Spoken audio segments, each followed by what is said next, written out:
ماشاءاللہ بہت خوشی کی بات ہے کہ کچھ لوگ اردو کو بہت گہرائی سے سیکھتے ہیں اور اس کی کھوج ونوج میں لگے رہتے ہیں۔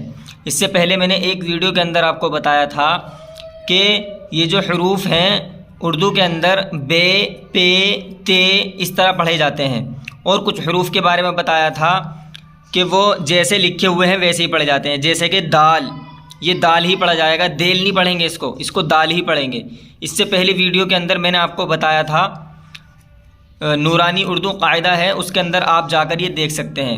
آج کا جو ہمارا موضوع ہے اور آج کا جو ہمارا ٹاپک ہے وہ ہے کہ با کے ساتھ اگر دو چشمی والی ہا لگ جاتی ہے اس ہا کو کیا کہتے ہیں، یہی بتانا مقصد ہے۔ آپ سے کوئی بھی پوچھ سکتا ہے یہ دو چشمی والی ہا حروف با کے ساتھ لگی ہوئی ہے، اس ہا کو کیا کہیں گے؟ تو اس میں لکھا ہوا ہے کچھ حرفوں کے ساتھ دو چشمی ہا لگائی جاتی ہے، جیسے کہ با کے ساتھ دو چشمی ہا لگائی تو بھے بن گیا، جیسے بھالو، تو اس ہا کو کیا کہیں گے؟ تو جب دو چشمی والی ہا لگائی جاتی ہے کسی بھی حروف کے ساتھ اس ہا کو ہائے مخلوط کہتے ہیں۔ تو بھا کے اندر جو ہا ہے یہ ہائے مخلوط ہے۔ اس کی بہت ساری مثالیں آپ کو مل جائیں گی۔ پے کے ساتھ دو چشمی والی ہا لگائی گئی، یہ بن گیا پھے، جیسے پھل۔ تے کے ساتھ دو چشمی والی ہا لگائی گئی، جیسے تھے، تھیلا۔ تو اسی طرح یہ ساری مثالیں اسی کی ہیں۔ ٹھیلا، یہ ہے ہائے مخلوط۔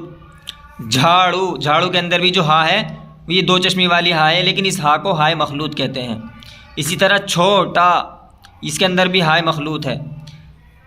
دھاگا، دھاگا، ڈھول، کھانا، گھر۔ تو یہ ساری مثالیں ہائے مخلوط کی ہیں۔ اگر آپ سے اب آگے کوئی بھی معلوم کرے یہ ہا کون سی ہے تو آپ بلا جھجک اس کو بتا سکتے ہیں یہ ہائے مخلوط ہے۔